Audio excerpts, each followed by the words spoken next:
कासंबेग राहणार survey number 22/2 बीजनगर Kharadi.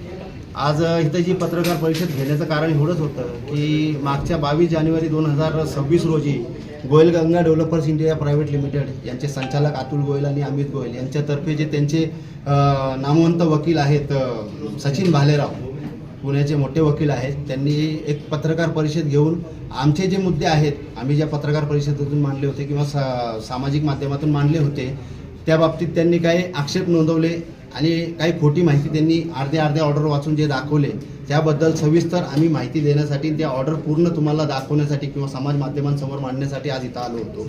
तर त्यांनी जे प्रश्न निर्माण केले की आम्ही ह्यांना सदनिका देणार होतो, ह्यांना पत्र पाठवले, यांनी काय ते त्याचं हे केलं नाही, परंतु त्यात त्यांच्या ज्या पत्रव्यवहाराला आमचा जो उत्तरातून पत्रव्यवहार होता तो त्यांनी सप्रेस केला। त्यांचं असं म्हणणं होतं की बाबा त्यांनी ज्या सदनिका आम्हाला देण्यासाठी जे आम्हाला पत्रव्यवहार केला की तुमच्या सदनिका घेऊन जा, त्या सदनिका त्यांनी जो पत्रव्यवहार केला त्याच्या उत्तरादाखल आम्ही जो पत्रव्यवहार केला की आमच्या पद्धतीने अलॉटमेंटची जी पत्र पाठवली त्याचा त्यांनी उल्लेख केला नाही। शेवटचा त्यांचं जे पत्र होतं 12 डिसेंबर 2012 रोजी त्यांनी असं सांगितलं होतं की आम्ही तुमच्यासाठी नवीन प्लॅन प्रिपेअर करत आहोत, त्यानुसार तुमच्या मागणीनुसार तुम्हाला ते दिलं जाईल। आता 24/12/2012ला आम्ही त्यांना त्याचं ते परत रिमाइंडर दिले की तुम्ही ते अजून दिलेलं नाही। तर दुसरा मुद्दा त्यांचा असा होता की आम्ही कायद्याचं उल्लंघन, नियमांचं उल्लंघन करत नाही किंवा त्याबद्दल आम्ही काहीतरी खोटी माहिती, म्हणजे बेग कुटुंबांनी खोटी माहिती दिली। आता कायद्याचं उल्लंघन त्या ज्या 21/1/2021 रोजीच्या ज्या त्यांनी माननीय न्यायालयाच्या आदेशाचा त्यांनी जे उल्लेख केला त्या आदेशामध्ये फक्त त्यांनी वरची लाईन वाचली त्यांच्या फायद्याची आणि खालची लाईन वाचली, मधली लाईन त्यांनी वाचली नाही की बाबा माझ्या राहत्या घराला आणि ताबा वहिवटीला त्यांनी कुठलाही किंवा त्यांच्या एजंटनी किंवा त्यांच्या कुठल्याही त्रस्त व्यक्तीने आम्हाला तिथं डिस्टर्ब करू नये, तो त्यांनी सप्रेस केला मुद्दा।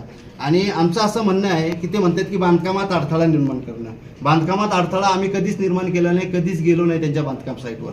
त्या माननीय न्यायालयाने त्यांना येण्यासाठी प्रतिबंधित केलेल्या जागेमध्ये, म्हणजे आमच्या राहायच्या जागेच्या किंवा आमच्या वहिवटीमध्ये त्यांनी यायचं नाही किंवा त्यांच्या लोकांनी यायचं नाही, गुंड पाठवून तिथं JCBने खड्डा खाणं किंवा जबरदस्ती ताबा घेणं, बॅरिकेड घेऊन येणं, 200 लोक घेऊन येणं, हे सगळं न्यायालयाचं उल्लंघन होत नाही का? हे ते पण त्यांनी दाखवलं नाही की ह्यांच्यावरती आम्ही काय काय अन्याय केला ते काही सांगितलं नाही, ऑर्डरचा कसंही झालं।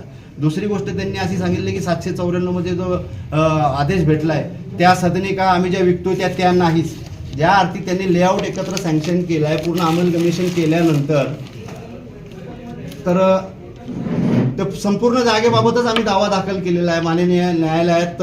तो दावा जो आहे माननीय उच्च न्यायालयाने त्याला ग्राह्य धरलं, सुप्रीम कोर्टाने त्यांची अपील डिसमिस करून सांगितलं की खाली जो चाललाय तो दावा बरोबर आहे। त्याचं एक त्यांनी सप्रेस केलं की त्यांच्या पद्धतीने त्यांनी ते मांडलं की हे सदनिका त्या नाही, म्हणजे आम्हाला अलॉट केले होते किंवा कोटक महिंद्रा बँकेतून ह्यांनी 2013 रोजी जे कर्ज घेतलं 40 कोटीचं, त्यामध्ये त्यांनी जवळजवळ 30-35 सदनिका आणि 10-12 दुकानांचं असं त्यांनी एक म्हणजे मोठं एक क्षेत्र दाखवलं, एवढं given to the land owners, तेही विकून टाकलं। मग आता परत त्यांचं असं म्हणणं आहे की या सगळ्याबाबत आम्ही खोटी माहिती दाखवून आमच्यावरती दाखवल्यामुळं आमच्यावरती माननीय त्यांनी आयुक्तांना टॅग करून सांगितलं की आयुक्तांनी आमच्यावरती कारवाई करावी। परत ते दुसरं म्हणतायत की आम्ही आयुक्तांना सांगितलंच आहे, परंतु परत आम्ही असं आम्ही आमच्या पद्धतीने पण करू। आता ह्यांची पद्धत आम्ही 3 मे 2021 रोजी पाहिली, जबरदस्ती ताबा घेण्यासाठी यांनी 200-300 गुंड घेऊन आमच्या घरावर दगडफेक केला, ताबा घेण्यासाठी प्रयत्न केला। आता ती अशी जर परिस्थिती आहे, परत ती निर्माण करण्याची भाषा जर करत असतील, त्यांच्या शब्दातून असं होते, कारण पोलिसांना ज्यावेळेस तुम्ही सांगताय की कारवाई करा, म्हणजे पोलिसांच्या व्यतिरिक्त तुम्ही कुठली कारवाई करणार? आता म्हणजे कायदे आणि बेकायदेशीर दोनच कारवाई राहिल्या ना, म्हणजे कायदेशीर कारवाई करणं सांगताना तुमची पद्धत काय बेकायदेशीर, म्हणजे आमच्या जीवाला धोका निर्माण झाला यांच्यापासून। काय करणार आहात तुम्ही पुढे? आता इथं जर आम्हाला आम्ही हे सगळं हे जे उपोषणासाठी थांबलं होतं, आम्ही ठरवलं होतं, आम्हाला 12 तास आम्ही 2 महिन्यांपासून पत्रव्यवहार केला की असं 2-3 महिन्यापासून पत्रव्यवहार केला होता, संबंधित सगळ्या खात्याला सांगितलं होतं की आम्हाला न्याय नाही भेटला तर आम्ही उपोषण करणार आहोत, आमचं ठरलं होतं। आम्हाला 12 तास अगोदर येतंय पत्र बनगार्डन पोलीस स्टेशनचं की तुम्ही असं केल्याने सार्वजनिक शांतता भंग होऊ शकते। आता माझ्या अन्नत्याग केल्याने कुठली शांतता भंग होणार होती मला माहिती नाही। परत इथं असं दिसतंय की प्रशासनाचं काहीतरी अदृश्य शक्ती प्रशासनाकडून काम करते आणि आम्हाला परत त्याच्यापासून आम्हाला रोखण्यात आलं। आम्ही कायद्याचं अनुकरण करणारी लोक आहोत, पोलिसांच्या पत्राला मान देऊन आम्ही आंदोलन केलं नाही, परंतु आम्ही माननीय जिल्हाधिकाऱ्यांना भेटून आमचं निवेदन सादर केलेलं आहे, पुढे त्यांनी चौकशीसाठी आदेश दिलेले आहेत। आता हे सगळं असताना परत ते असं म्हणतायत की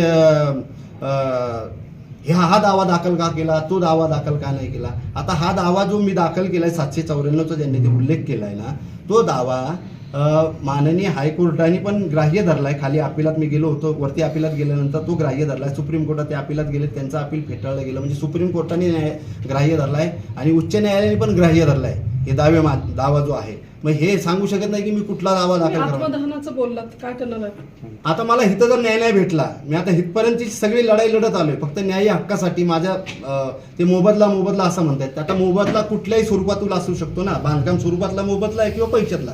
आता त्यांची व्याख्या मला कळली नाही की मोबदल्यासाठी तुम्ही कोर्टात काय केलात किंवा स्पेसिफिक परफॉर्मन्स का दाखल नाही केला किंवा हे काय केलं ते काय केलं, ती त्यांची कायदेशीर भाषा असू शकते. आता मला न्याय नाही भेटला, शेवटचा पर्याय मला मंत्रालयासमोर सहकुटुंब आत्मदहन केल्याशिवाय मला दुसरा पर्याय. कारण आता माझा वैतागलोय अक्षरशः. म्हणजे आमचं जिणं आणि जगणं, काय म्हणतो, जगणं आणि मरणं मुश्किल करून टाकलंय. म्हणजे आम्ही जागा दिली हा मोठं पाप झालंय असं आम्हाला वाटायला लागलं की बाबा विकसनासाठी दिली, तुम्ही सगळंच लाटून सगळंच लुबाडून खाऊन आम्हाला तिथून म्हणजे आमच्या मुलाबाळांसहित निष्कासित करण्याचा तुमचा जो प्रयत्न चालला आहे ना, त्याच्या विरोधात आम्हाला शेवटचा पर्याय एकच उरतो आम्हाला की स्वतःला संपून घेण्याशिवाय आमच्याकडे काय, आणि ते मंत्रालयासमोर आम्ही करणार, ह्याच्याशिवाय आम्हाला आता कुठलाही पर्याय उरलेला नाही. आणि त्यांनी जे मुद्दे केलेत, एवढे मोठे कायद्याचे विशारद असून देखील त्यांनी अर्ध्या ज्या ऑर्डर वाचल्या, नामवंत वकील आहेत सचिन भालेराव साहेब, त्यांनी जे अर्ध्या अधुऱ्या ज्या ऑर्डर वाचल्या, त्यांच्या फायद्याच्या वाचल्या आणि आमच्या फायद्याचं त्यांनी हे केलं नाही. त्याबद्दल आम्ही आक्षेप नोंदवण्यासाठी ह्याची पत्रकार परिषद घेतली.